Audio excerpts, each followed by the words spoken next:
This is Anthony of Book Talk at Book Place. As always, at Book Talk, we get to have an author come and tell us about his book or her book. And today is no exception. We have one great guest known as James Bastian, and he's going to tell us about his book, Wisconsin Logging Camp 1921. I really don't know what's in the book, but we're going to find out together. So without much ado, I'm going to welcome James to the show. Hi, James. Well, hello, Anthony. Thank you very much for inviting me on the program. Yeah, welcome to Book Talk. Yes. Yes, and we're going to find out about this interesting title of a book. But before we go there, we'd like to know a bit about yourself. Please, can you tell us something? Well, I'm a former high school teacher who converted to capitalism, got my MBA, spent several years in business. And some of your astute watchers of this video will be alerted to the fact that I'm old now and have subsequently retired and started writing since I retired as something to do. And when you think about the question, what can an old guy do that's productive in his sweatpants while holding a cocktail? Writing became the answer to that. And so I wrote Wisconsin Logging Camp 1921, have a second book that's coming out in 2022, next summer, which is a loose sequel to this. Oh, wonderful. And where are you based, if I may ask? I'm in beautiful Milwaukee, Wisconsin. Oh, that's great. That's in the US. Yes. So you started writing after you retired, and I know many people start quite early. Now, what triggered that thought of starting to write? Many years ago, I read an obscure newspaper article from a 1936 newspaper. Yeah. And it said that three loggers had discovered a petrified body inside a tree. Well, that intrigued me greatly, and I began to research it. What could this have been? And who was this person? Where did they come from? Where's the body? Where are the artifacts? What's the backstory? Yeah. And I could find nothing definitive beyond that. But I spent a great deal of time researching logging records, immigrant records, university medical records where they might have brought the body to a medical college or whatever. And I kept running into blank walls, but did a great deal of research on that era, on logging, on immigration. Well, with the advent of the internet, Anthony, I was alerted to the fact that article was a hoax. That the editor needed 2 inches to fill in his newspaper and just made up this article. So he sent me on this wild goose chase, but I had a litany of data that I had collected. I love history. Okay. And in fact, this book started as a history. I was going to write about the loggers who found it and the guy who was in the tree. And so I had this wealth of data, but there was a gaping hole in the story. Okay. And what I did is simply use the history as this is my vehicle for communicating what I've learned, and I just was fascinated by it. And I just connected some of the dots in the gap with fiction. And the fiction really is not necessarily just made up, but it's a story of 2 immigrant families, one from Germany and one from Poland. And rather than make the story up, each family is sort of an aggregate of 4 or 5 families. So their experiences, and rather than have their life so extraordinary as to not really be plausible, what I did is I added brothers to the Polish family. So each brother had a different experience. So it's all of the same family, but they're real experiences from real immigrants. Okay. But in order to fit the criteria and timeline of the book, I did have to create some fiction there. but it is a meticulously researched historical account on logging in Wisconsin and post-World War I Europe and the immigration story. Mm. And that is quite interesting. Imagining how you started following something which you later came to discover that is something, it's a marriage or something like that. And then the good thing is that you didn't go back, you followed and discovered something, a whole new world, and came out of with something quite interesting. That's quite an interesting story. I mean, well, thank you, Anthony. I had invested so many hours, and it's if you're writing history, or a textbook or a professional journal, the cliche "know what you're writing about" applies. But if you're writing fiction, you are the authority. Now, in this case, the history was there, and so that I was able to just really be a chronicler as opposed to a creator in this book, with the exception of those components which needed to be fictionalized. Yeah. But I learned a couple of things in the research that I just might share with you. The first, which is the subtitle of the book, and the subtitle of the book is A Boy's Extraordinary Adventure as a Chickadee. And a chickadee was actually a position in the logging camps in 1920 throughout the Midwest in the United States.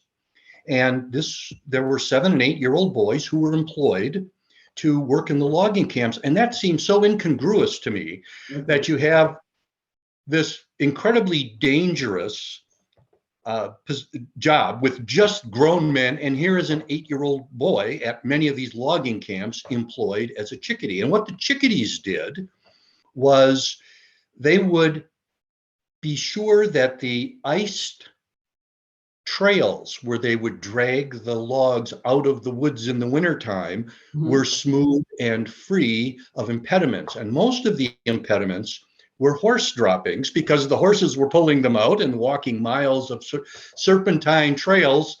Sometimes they would leave a mess. Okay. And when that froze, it was like a rock hitting the sled, and that would jar it, of course. And when you're carrying 8 or 10 tons of logs, jarring the sled, what could possibly go wrong, right? So anyway, they didn't want that to happen. And consequently, they employed the children to do that. And so the child labor component of it was of interest to me. And the second component that, I love history. In fact, when I was a high school teacher, I taught psychology and history. So my undergraduate degree is in history. So I really enjoy it. And when I find something that I had no idea about or hadn't really thought about, that's that's really something I would like to investigate. And one of those components, Anthony, was in Poland.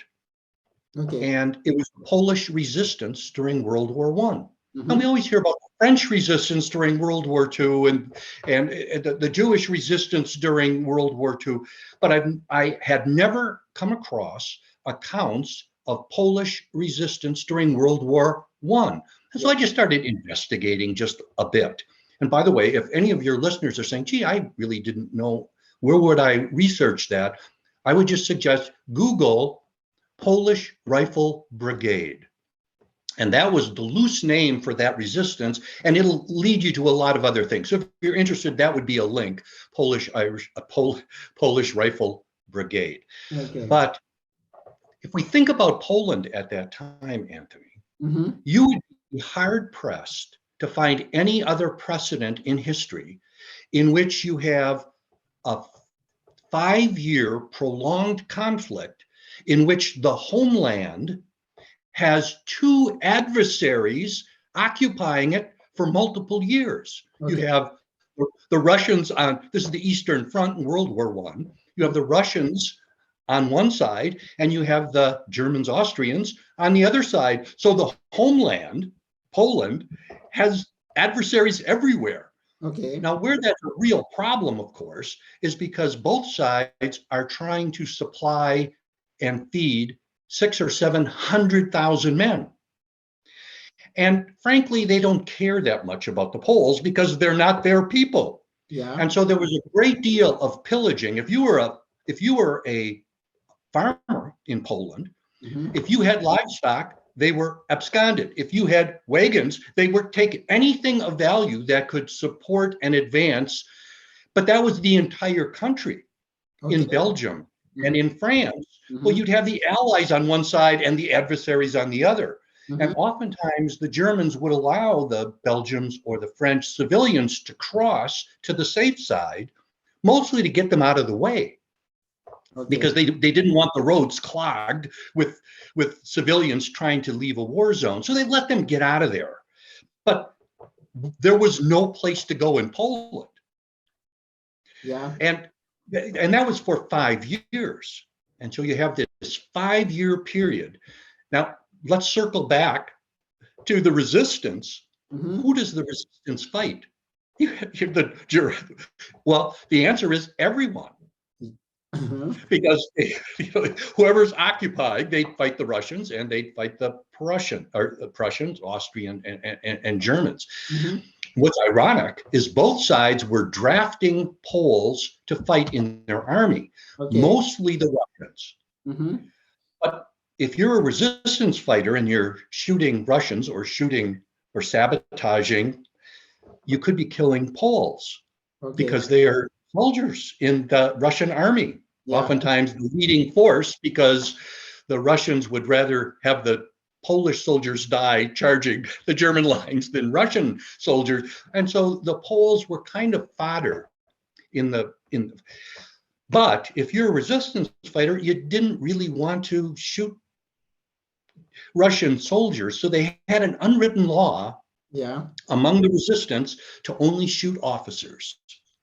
So kind of interesting in reading, researching. I'm drifting off into an area that may or may not be of interest, but it was of such interest to me because I knew nothing about that.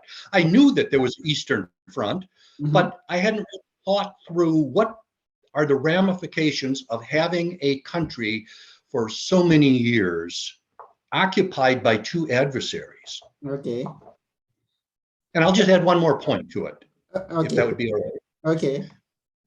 The thing, the Polish children's education would have been disrupted for 4 or 5 years. Mhm. The wealth of the company would have just simply been, the economy would have been sapped greatly. Mhm. And that proved to be, that was part of the root of discrimination against Poles when they were immigrants after World War I. Mhm. The other immigrants viewed them as less educated. Well, their kids were, because they missed 6 years of education. And for an elementary school kid, that's their entire career. And for any child losing 6 years of education, that puts a gaping hole in it. They also were the most destitute. Well, duh. Why? Because everything they had was taken by the Russians or Germans over a 6 year period. And Okay. so that perception became the discriminatory basis for Poles, as other immigrant groups viewed them as less educated, dumber, poorer, less resourceful. But they, if you walked a mile in my shoes kind of a thing. So Yeah. Now, for those people who are not very familiar with the history, and this is what we are trying to get from this point on, and you talk about the immigrants, and the history that we mostly hear about is the concerning slavery. Now, does this touch on that? it doesn't. Yeah. It parallels it in the sense that discrimination is a fundamental component of society. Mm-hmm. And it's a black mark, but it is fundamental. It was as true in 1920 as it was in 1820 and persists today. And so there are different causes for it. The Germans were discriminated against following World War I when they immigrated, in part because of the propaganda campaign of the Americans, British, and French, who painted the Germans as these barbarous Huns. Okay. And so people bought into that. So that became a component. Mhm. But to your point, there is no group that has had the persistent, most difficult route to free itself of discrimination than the slave, the Okay. former slave, and their children and heirs. Mhm. Now, and Wisconsin logging camp. What would you like to highlight very much in that story, in the story of Wisconsin logging camp? Well, yeah, the big highlight. okay. Well, Anthony, but in reading the title, it sounds like a very localized story. Wisconsin, it's a logging camp. But my objective was to use the logging camp as an example of the transformational industrial revolution that was occurring in 1920. Okay. Using logging camp as an example, this is how it happened. Mm-hmm. So in the logging camp, you asked what's the story here? Yeah. In the United States, the initial logging thrust were white pine. Okay. And white pine would be harvested near rivers because you could float it down the river. There weren't any railroads, there weren't any roads into the wilderness. Yeah. And in part, that principle applies to the Black Forest and parts of Siberia and parts of Poland and other areas. The same principle applies, but again, I'm referring specifically to Wisconsin here. Okay. And by 1920, the white pine that was economical to cut within a mile or so of a river that it could float down to the mill had been harvested.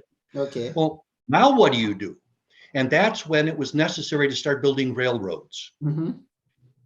Railroad became a problem because everything was steam in 1920. Yeah. Diesel engine power was they couldn't generate enough power to use to power a large tractor, or certainly not a locomotive. Mm-hmm. So they had to use steam. Yeah. Well, using basically a water-powered engine in the North Woods, when the temperature can drop to 30 or 40 below zero, what could go wrong, right? So there was a real problem, and that's why they used horse and oxen rather than they had the technology for steam engines. Mm-hmm. But at this point, the pedal was to the metal to try to develop diesel engines strong enough to be used in that environment. And so that became a catalyst and as you're aware, any war is a stimulus for technological development. And when they first developed the tank, and in World War I, that then that engineering became a component that could be used subsequently. Yeah. And that's where it's linked to northern Wisconsin. That technology became a part of some of the big industry in the Midwest, including some names that your listeners might recognize. Alan Bradley and Alice Chalmers and Caterpillar and John Deere are all Midwest-based manufacturers who benefited from the diesel engineering breakthroughs and helped fuel not only the development of railroads, but everything else, that would be engineering related. Okay. Interesting. And you in that era, you also mentioned something to do with the flu that was there in 1920. How similar or how different was it from whatever we are going through right now, the pandemic? Well, that's an interesting example because if we were to eliminate names, dates, and places and say, there has been a pandemic, there is a real immigration issue across the world. Mm-hmm. that you'd say, well, there is rampant discrimination against groups that you would say, well, we're talking about today. Well, we are, but we're also talking about 1920, and we could be talking about 1860, and the same principles would apply. That's Yeah. one of the things I love about history, Anthony, is that it follows us. It's a persistent dialogue, and today's scenario, regrettably, in many of these areas, are not dissimilar. The pandemic was the Spanish flu pandemic. Okay. And it's interesting, in when I was researching that, there were liners, ocean liners, transporting mostly immigrants, but some were luxury, Mhm. which were prohibited from docking when there was flu detected on these boats, which is identical to how this pandemic started in the Orient. You know, there were many cruise ships that had to keep sailing around. Remember those news reports where they couldn't land, wearing masks, pushback on trying to keep social distancing and not have large social events and whatnot. Again, if you just change the names, dates, and places, the principle was exactly the same. We talked about discrimination briefly, and at this time, the Germans outside of Germany and the Poles as they were immigrating, and you had also virtually all of the minorities. The Asians in the U.S. were discriminated against, as well as in Europe, and you have a persistent problem with the Black American. So all of that together, these dynamics were applicable then, and they are applicable now. And that was one of the themes I wanted to identify, were these commonalities. This wasn't a completely different era with completely different mindsets, completely different issues. They were similar issues, similar mindsets. And I'm interested to know how they all came to deal with everything that time, so that things went back to normal, or as we found them, they had been normal until this pandemic hit. In your research, how did they deal with such things, such big issues back then, when even the technology was not as is right now? Well, you hit the nail on the head there, Anthony. Without the technology, they simply had to deal with the social distancing and just let the Spanish flu run its course. And what's interesting about the Spanish flu that is similar to this COVID virus is that the Spanish flu originally hit in 1912, 13, and 14, but it was just a bad flu. It mutated. And when it mutated, it became lethal. Okay. And when it became lethal, that's when it got everyone's attention. And what made it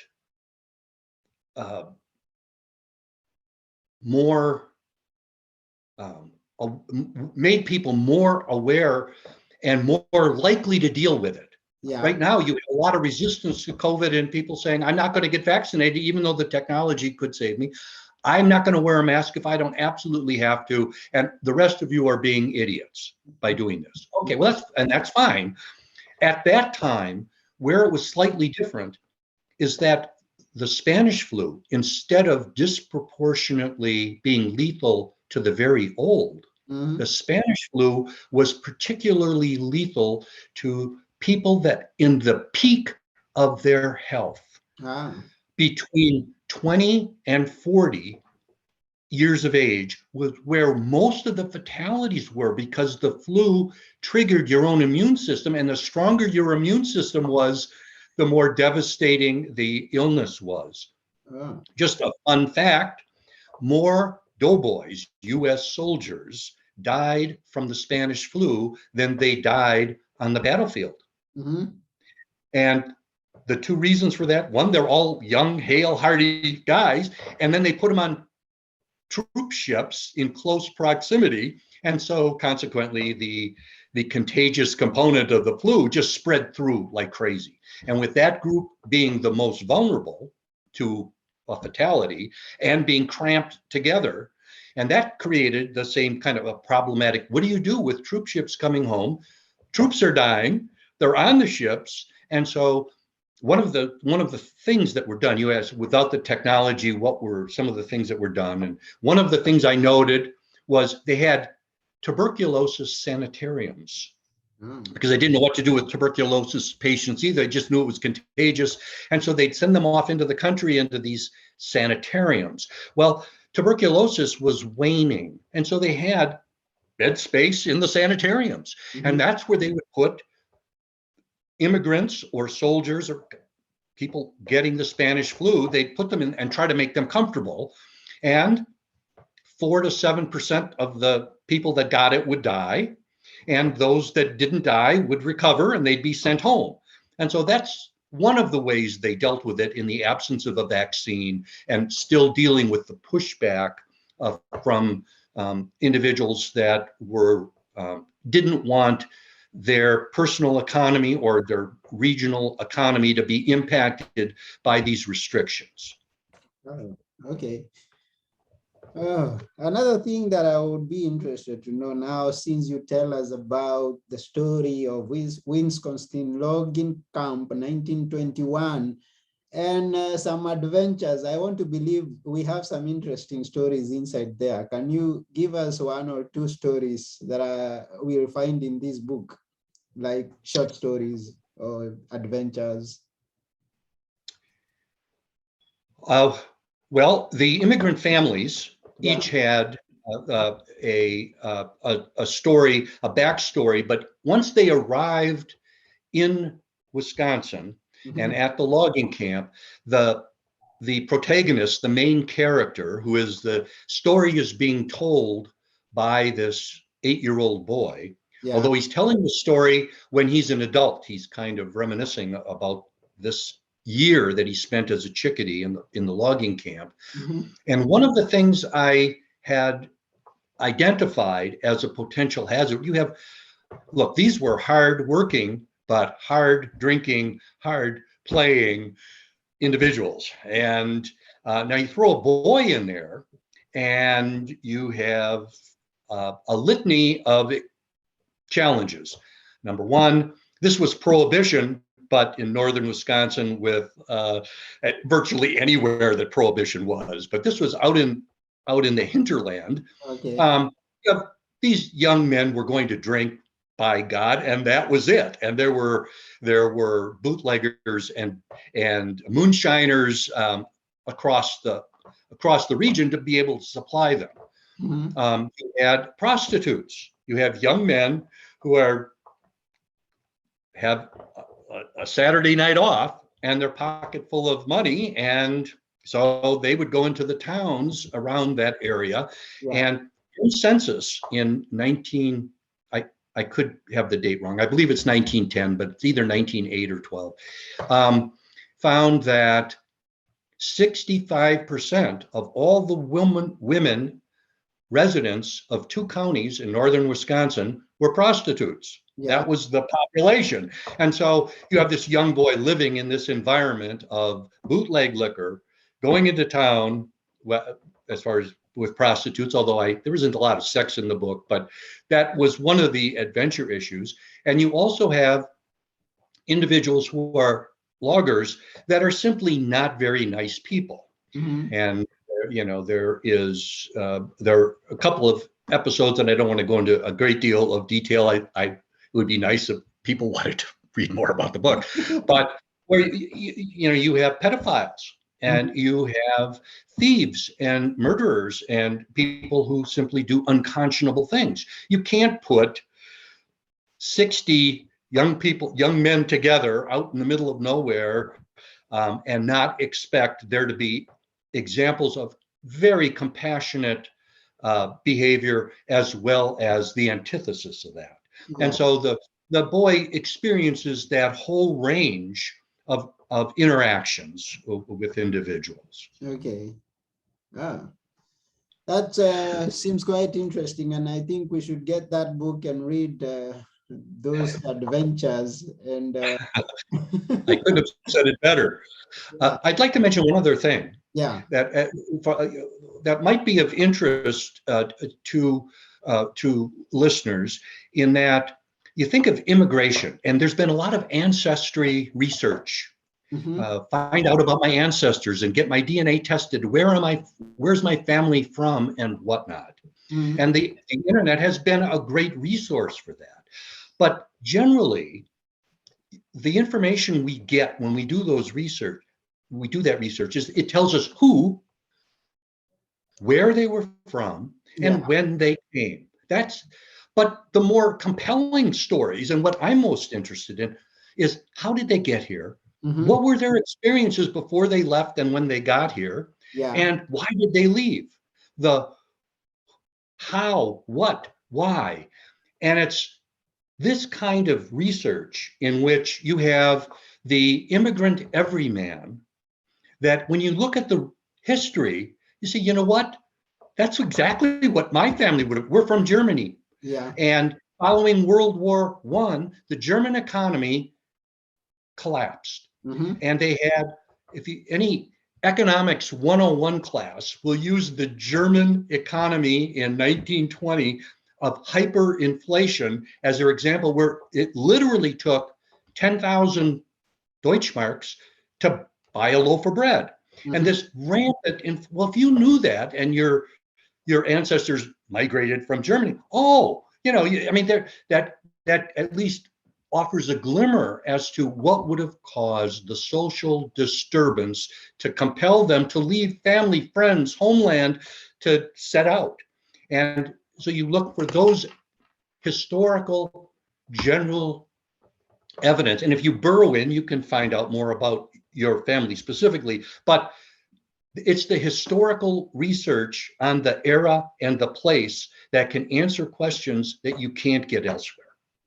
ah, great. And it's good to know that. I would ask you at this point, you have another book that is coming out. I do. Is it based on the same storyline or it's something different? It is a loose sequel Oh, to this book. okay, The main character in the second book is the daughter of the main character in the first book. okay.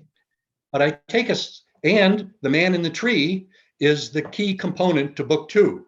There was just too much information to put into one book, so it's divided into two books. Yeah, I understand. But while there's a great deal of historical component to it, there's also a psychological component, Okay. and there's a paranormal component to it.